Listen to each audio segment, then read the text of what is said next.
उस जगह पर 500 साल तक मुसलमान नमाजें पढ़े। कांग्रेस के जीवी पंत मुख्यमंत्री थे, रात के अंधेरे में उसमें मूर्तियां रख दी गई। 1986 में लॉक्स खोले गए, बगैर मुसलमानों को सुने। बूटा सिंह शिलान्यास कर दिए। Supreme court is supreme but not infallible, ये उन्होंने कहा था। मैं फिर से कह रहा हूं, अगर जीबी पंत मूर्तियां हटा देते तो क्या आज ये दिन देखना पड़ता हमारे को? जब जीबी पंत चीफ मिनिस्टर थे तो उस जगह पर 500 साल तक मुसलमान नमाजें पढ़े। कांग्रेस के जीवी पंत मुख्यमंत्री थे, रात के अंधेरे में उसमें मूर्तियां रख दी गई। मेरी मस्जिद थी, है और रहेगी। उन्होंने मूर्तियां नहीं निकाले।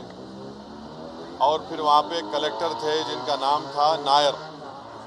नायर साहब मस्जिद बंद करा के वहाँ पर पूजा शुरू कर दिए। और 1950s में नायर साहब जनसंघ के पहले मेंबर ऑफ पार्लियामेंट बने।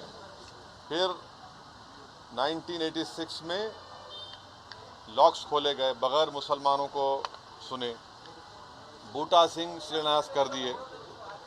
6 दिसंबर 1992 को सुप्रीम कोर्ट को ये वादा करके बीजेपी संघ परिवार बाबरी मस्जिद को डिमोलिश कर दिए, शहीद कर दिए। और बीजेपी के पास ये मुद्दा कब आया? आपको मालूम? आप लोग मालूम बीजेपी कब उठाई? 1989 में पालनपुर में बीजेपी रेजोल्यूशन पास करी।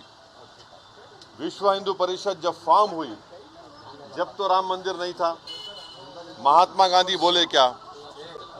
महात्मा गांधी इस बारे में बोले, उन्होंने तो बहुत बड़े, उन्होंने तो हे राम बोल के मारने वाला गोली मारा उनको, गोडसे, उनके ज़बान से ही तो निकला था। वो बोले क्या? नहीं बोले। तो ये पूरा एक सिस्टमेटिक तरीके से भारत के मुसलमानों से ये बाबरी मस्जिद को छीन लिया गया। सुप्रीम कोर्ट का यकीनन फैसला है। सुप्रीम कोर्ट हमारे मुल्क की आखिरी एपेक्स कोर्ट है। टाइटल सूट था, तो टाइटल सूट में सुप्रीम कोर्ट ने ये कह दिया कि फेथ की बुनियाद पर हम ये जगह मुसलमानों को नहीं दे सकते। सुप्रीम कोर्ट ये भी कह दिया कि वहाँ पर मंदिर को तोड़कर मस्जिद नहीं बनाई गई। ये सुप्रीम कोर्ट ने कहा उस जजमेंट में। और मैंने सुप्रीम कोर्ट के जजमेंट आने के बाद ये रिएक्शन आपको मीडिया को दिया था कि एक सुप्रीम कोर्ट के रिटायर्ड चीफ जस्टिस थे, उनका नाम जस्टिस JS वर्मा नाम था।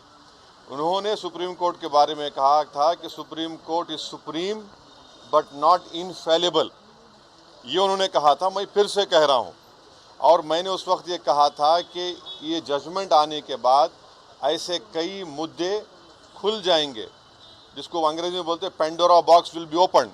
और आज आप देख रहे हैं कि हर जगह पर संघ परिवार जाकर ये बोलता है कि नहीं, यहाँ पर मस्जिद नहीं थी। ये मेरा मानना है, ये मेरा बोलना है, हम ये बोल रहे हैं। अगर जीबी पंत मूर्तियाँ हटा देते तो क्या आज ये दिन देखना पड़ता हमारे को?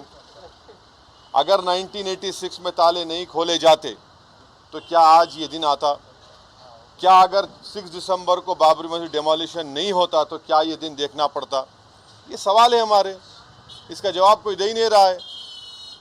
और फिर ऊपर से जो अपने आप को सेकुलर बोलते हैं, वो बोल रहे हैं कि दिल्ली का मुख्यमंत्री और जो अलायंस में है, हम हर ट्यूसडे को सूरजकंड पाठ और हनुमान चालीसा स्कूल में, गवर्नमेंट स्कूल में पढ़ाएंगे। गवर्नमेंट स्कूल का कोई रिलीजन होता है क्या? अभी तो सबका झगड़ा चल रहा है। क्या झगड़ा है ये? झगड़ा क्या है? अगर मोदी नहीं रहते तो हम भी चले जाते। हम उन सब से पूछ रहे कि बताओ, ये जो मैं बातें कर रहा हूँ, 3 इंपॉर्टेंट इंसिडेंट्स बोल रहा हूँ। जीबी पंत जब चीफ मिनिस्टर थे 1986, 6 दिसंबर 1992, इस पर क्या बोलना है आप लोगों का? बोलो। कोई नहीं बोलता। इसलिए नहीं बोलता क्योंकि सबको मेजॉरिटी कम्युनिटी के वोट्स को हासिल करने का झगड़ा है। और नरेंद्र मोदी ये काम करके मेजॉरिटी वोट्स को कंसोलिडेट करना चाहते हैं। और इससे एक पैगाम दे रहे हैं भारत के मुसलमानों के कि आपका भारत की पॉलिटिक्स में आपका क्या मुकाम है, आपकी प्लेस क्या है।